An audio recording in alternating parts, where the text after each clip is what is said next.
Hey guys, welcome back to the channel. Today we're talking about John Fetterman, the junior U.S. Senator from the Commonwealth of Pennsylvania, who rose to fame in a highly watched and extremely contested Senate race against Dr. Mehmet Oz.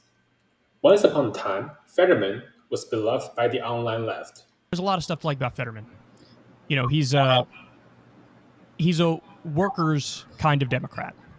I love that he goes around. He went around wearing like basketball shorts to meet President Biden. I cannot tell you how much I respect that.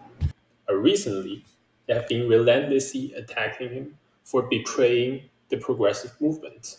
There is one Democrat out there trying to start a war. His name is John Fetterman. Oh, disaster. Fetterman is the most disappointing politician in a long, long time, and filled in a city full of in a city filled with disappointing politicians. He's still number one. Nice job, John Fetterman. So what happened? Well, first, who is John Fetterman? Fetterman was born in 1969 and grew up in a relatively affluent family in a suburb in York, Pennsylvania. He earned a bachelor's degree in finance from Albright College and an MBA from the University of Connecticut before working in the insurance industry. He decided to change career path after the tragic death of a close friend. He joined a program called Teach for America, which aimed to put educators in poor areas, and this brought him to Braddock, Pennsylvania, where he launched his political career. Before running for office, though, he earned a master's degree in public policy from Harvard.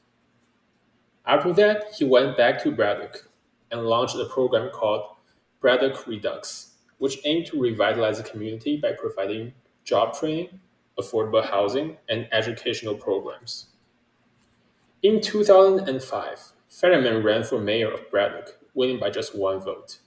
He would serve as mayor from 2006 to 2019, during which time he gained national attention for his unorthodox style and commitment to revitalizing the struggling steel town. As mayor, Fetterman focused on reducing violence, promoting economic development, and attracting media attention and capital investment into the town.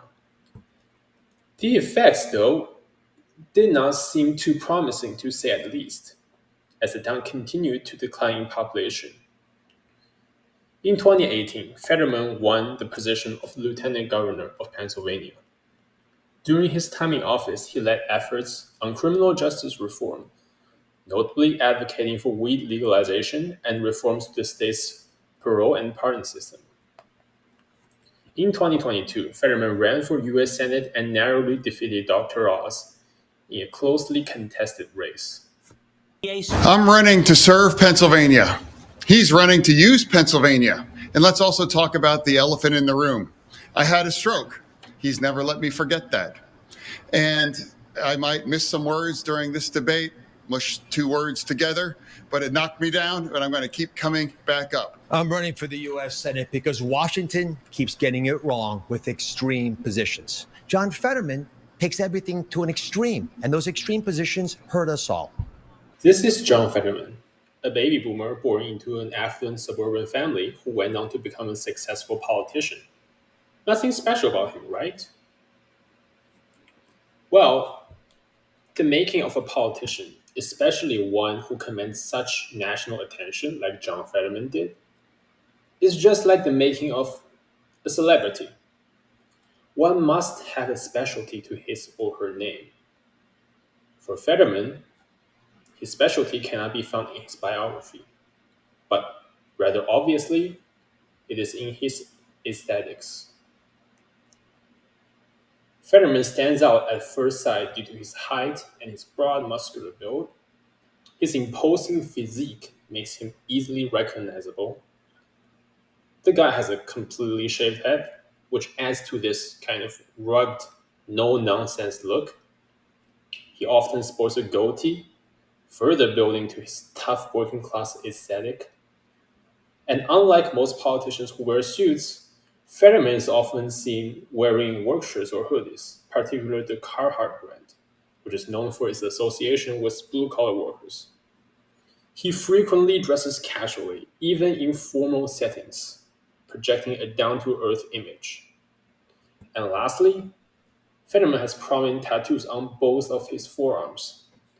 On one arm, he has the dates of the murders that occurred in Braddock during his tenure as mayor, symbolizing his commitment to fighting crime and violence.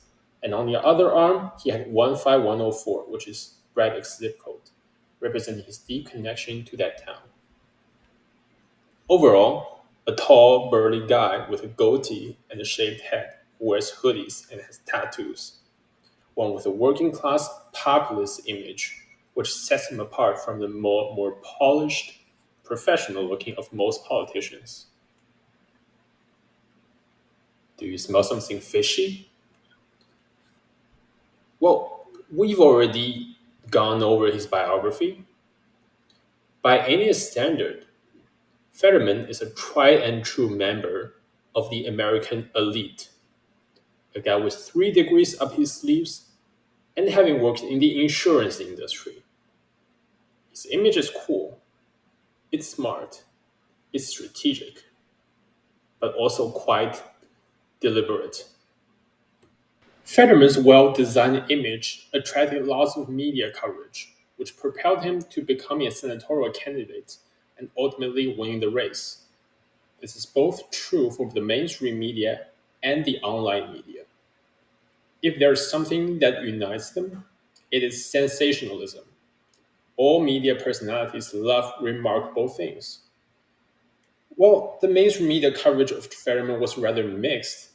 The online left gave him overwhelming, fawning coverage. Just from his height, that he is the the man in power.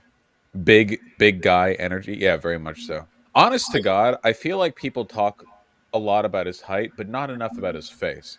He has the least politician face of any politician. It's incredible. Nobody looks less like a politician than this guy. This guy looks like the least scummy, most salt of the earth, least bureaucratic, most tells it like it is guy. Obviously, this is just totally aesthetic. I mean, it's not actually a determiner of anything, but like it just it's rare enough that you even get like a congressman with a beard. Like we live in a pretty conservative country when it comes to like presentational standards for politicians. He looks like Johnny Sins. He does look a little bit like Johnny Sins, doesn't he? Look at him. God damn, he's huge. Their disdain for the establishment, especially for the professional politician quote unquote aesthetic, was too strong. In their mind, being well polished and well spoken is not a sign of competence, but a sign of corruption. And yes, Fetterman did support their preferred policies, but it is his unconventional, populist image that blinded the online left from seeing Fetterman for who he really is, a politician who does politician things. Fetterman was by no means a weak candidate, but the stroke he had just a couple of months before the election really did him dirty. At times, people thought he was going to drop out of the race, but the online left stood firmly at his side. Because the fact of the matter is, I would vote for John Fetterman if he had a giant donkey dick growing out of the middle of his forehead over Dr. Oz. They rallied their audience behind him. Considering how competitive the race was, their support might have been crucial. You see, online support has the greatest impact when you are on the outside. Just look at how the online left pushed Alexandria Ocasio-Cortez into Congress.